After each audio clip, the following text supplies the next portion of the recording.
I went to a jam session the other night. It was quite interesting. I remember all of this music. I remember bossa nova, I remember jazz, I remember Afro-Cuban. And they kept succeeding each other, they kept evolving, sort of flowing together. They were fluid. It was past genre and into the world of real musical communication, people who are really talking to their instruments, using this hardware to produce style, sheer style. It did touch me, it touched me a lot. And then I went back home and there was this blue thing in my house. It was kind of weird.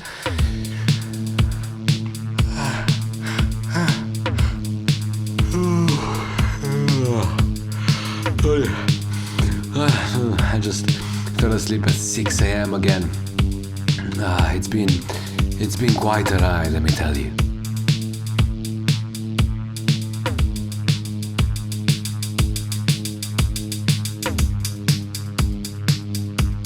But yeah, so for now, this is James Harlot and you're listening to 606 FM, Wretched City Radio. And now, ladies and gentlemen, mystical listeners from all across the realms of the world and of the hills, you are gonna get ready for some music!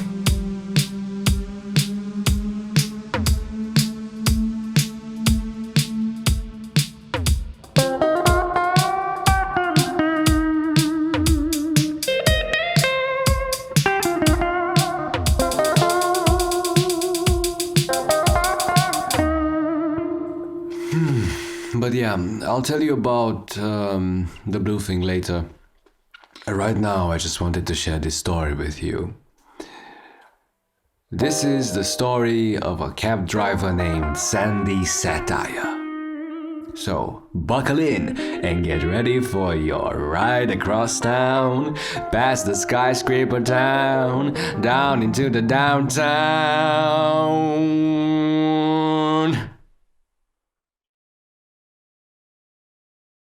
Sandy Satire, the cab driver with the face of a bear cub, of Scottish ancestry, called in earlier today to tell me a really strange story. It was 7 a.m. when his phone rang and an old man came on. The phone rang at home rather than the taxi dispatch, which he only arrives at around 8 a.m. So there he is, in his house, in his slippers and in his bathrobe, just having a fag, drinking a homemade Irish coffee. And this man tells him to be at his house at 7:30 because he has a lucrative offer. Sandy shrugs it off as a synchronicity like most Wretched City residents do when something shady or mysterious happens. He gets into his cab and he drives down to 20 Blackwater Boulevard. He barely puts some clothes on himself. This is somewhere close to that Italian place with a blinking green neon that is always on, even in the burning summer day. Yeah, cool place. He approaches the supposed house of the old man, a little bit farther up from the Italian place, and he waits. After some time, he can hear the tired slippers of an old man, a steady, burdensome walk. He can see him now, coming out of his suburban home, past the mailbox towards the car. He certainly doesn't look dressed for a ride. He's holding $100 bill. Sandy is intrigued. He lowers the window and he greets. "Top of the morning to ya." This greeting is mostly Irish, but he realized most Americans have absolutely no clue, so he quietly appropriated it into his carefully crafted Scottish-American second-generation persona. The old man nods and he leans in closer best he can. He listens to the old man's musky tone. "Go to the edge of town, where you can see the skyscrapers in the distance, blocking the sun, where the small artificial lake stands, never drained, never evaporated, not even in the afternoon heat. There is a bench there next to Puddle Lake, surrounded by a bright red fence. Go there." Sandy looked a bit perplexed. The old man handed him the bill. Sandy took it rather reluctantly and dropped the Scottish act. "Listen, mister, what's the deal? Do I pick someone up, bring them here?" The old man smiled and waited for a long time. Almost uncomfortably long. The wait just kept on going. No one to pick up. But perhaps there is something you will learn there. And then he just left. And Sandy was sort of stuck there for a while, with his engine idling.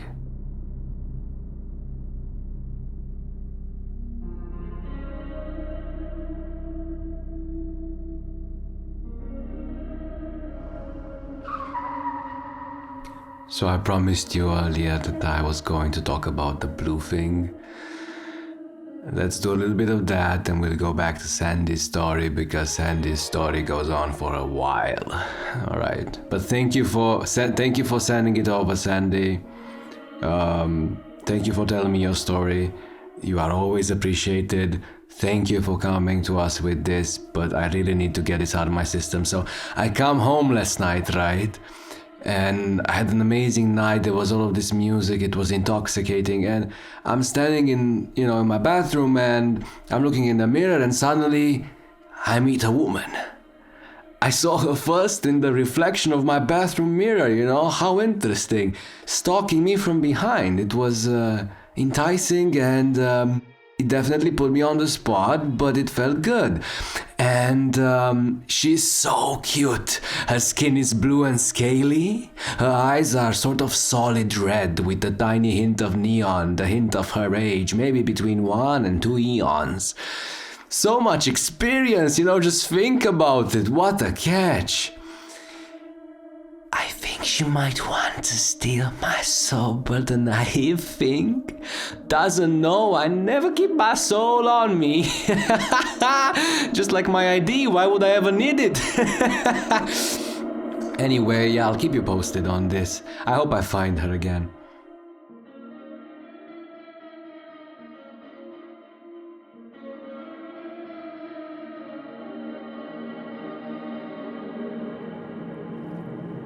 So, Sandy went down to Puddle Lake, and when he arrived, he found something quite strange. The place was mostly deserted, as usual, but on the lake were 2 swans. These swans were never there before.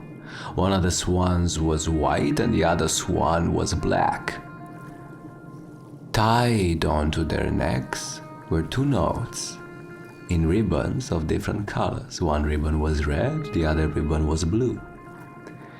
So, the white swan had a blue ribbon and the black swan had a red ribbon, and attached to both ribbons were 2 individual notes.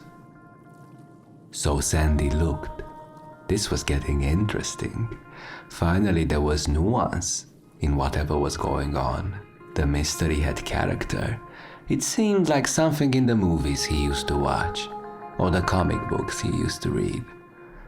The ones you find at that place at the edge of town, the one place downtown, past Skyscraper Town, where the comic books are sort of different, where they seem to move when you're not watching the illustrations, that place.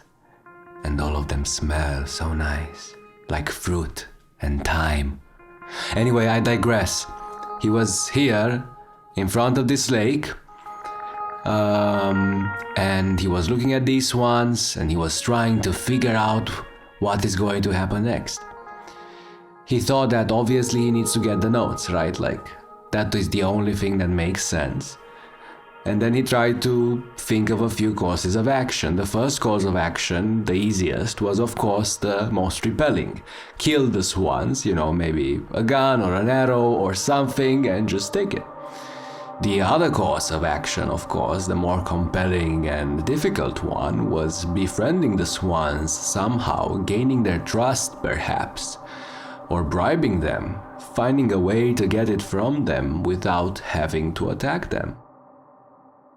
Sandy had something to think about now, a problem to solve. Finally, his day stopped being so boring, his week stopped being so boring, his month stopped being so boring. Finally, things were better. And for a strange reason, one he couldn't explain, he felt as if he wasn't alone.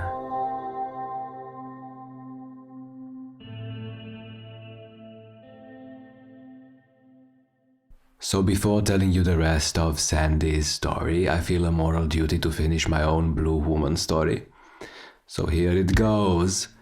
When I woke up in the morning, the blue woman was in the bed with me, and when I woke up, I sort of just went with it, and those guys, I was all over for a while. But then suddenly the succubus lights a cigarette without removing my handcuffs, and goes to the fucking stash and gets my fucking soul and feeds it back into my mouth. So now I have to abide by FCC laws for another period of time, because whenever I have my soul inside my body, I have deduced that I get fined for swearing for some reason, but whenever the soul is removed, the show goes fine and I get to say motherfucker. Oh no, there it goes again. Why did she do this? She kept saying it's irresponsible to go around without a soul. What does she think I am, her snowman in a globe? Anyway, end of opinion, peace. I'll keep you posted on the blue woman. Let's go back to Sandy's story. Sandy's Swan Lake story. Get it? Swan Lake? Tchaikovsky, anybody? Come on. He was the Russian who put the cannons in the... Never mind. Anyway, Sandy took his time solving this problem. For the first few weeks, he would just drive to the lake, to Puddle Lake. And at this strange part of the city, with this strange light, in the strange dusk, he would feed each swan. He would not attempt anything. He would not jump at them or try to grab them when they're not looking. He would just talk to them and bring food and spend time there looking at the stars when they emerged and the dusk. Sometimes the early morning when he was working nights and he would drop by at the end of his shift.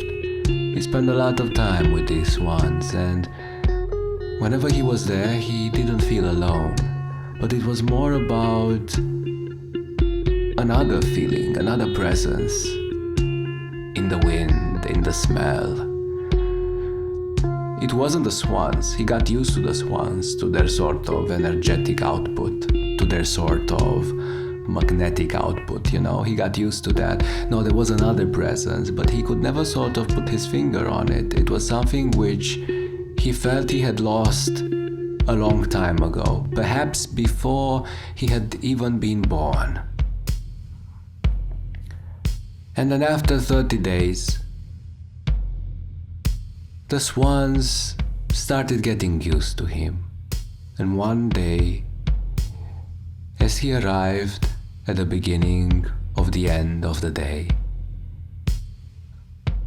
the black swan and the white swan came closer and allowed him to touch them. And he touched them and he patted their heads. And the swans sort of bristled and shook. And he managed to take the notes out. And then he read.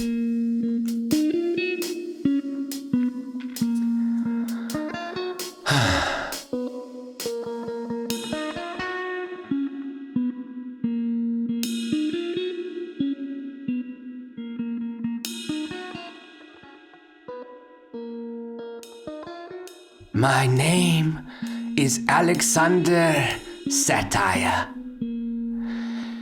I'm an old man now, older than I should be. I'm a crazy old man, I had a long career in espionage. I was a spy for the Chinese. And I made many, many mistakes to a lot of people in my life. One of these people in my life, Sandy, was you, my son. I had conceived you on a gloomy night, decades ago with the love of my life. But I was forced to never claim you as my own, to not blow my cover. When I finished working for the Chinese, my paranoia and my regret kept me from acknowledging you, Sandy. And my mind, corrupted by age, made me more and more hesitant. I just didn't know what sort of person you were. I was worried that you were like me. Unrepentant, heartless. In my old age, especially spending time with animals, I learned to find my heart, although many would say I don't deserve to have it. I wanted to see how you behaved. It was selfish. Sandy, look around. And Sandy turned, and the old man was there in his slippers, like he had seen him that morning, crying big, big crystalline tears. And they embraced,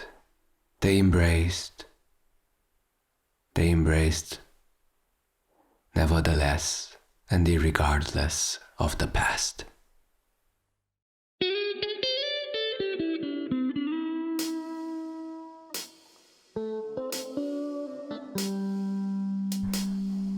Listeners, I really wanted to end the story there, maybe even the broadcast, but apparently we forgot to do our sponsored messages today, so cut to Charlie and then the end. See you next time. Lots of hugs and lots of embraces. Make sure you tell your family you love them.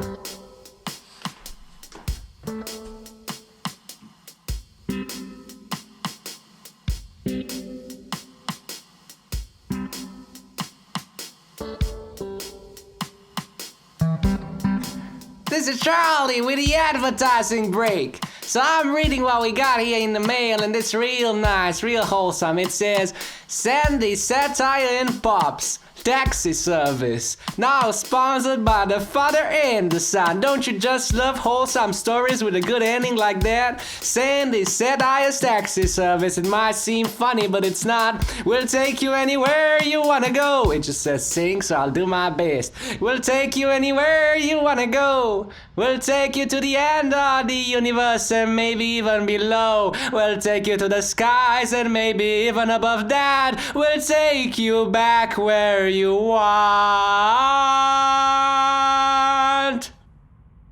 Perhaps we know your destination even before you know it yourself. That's the advantage of just having hired a spy. Oops, maybe I shouldn't have said that.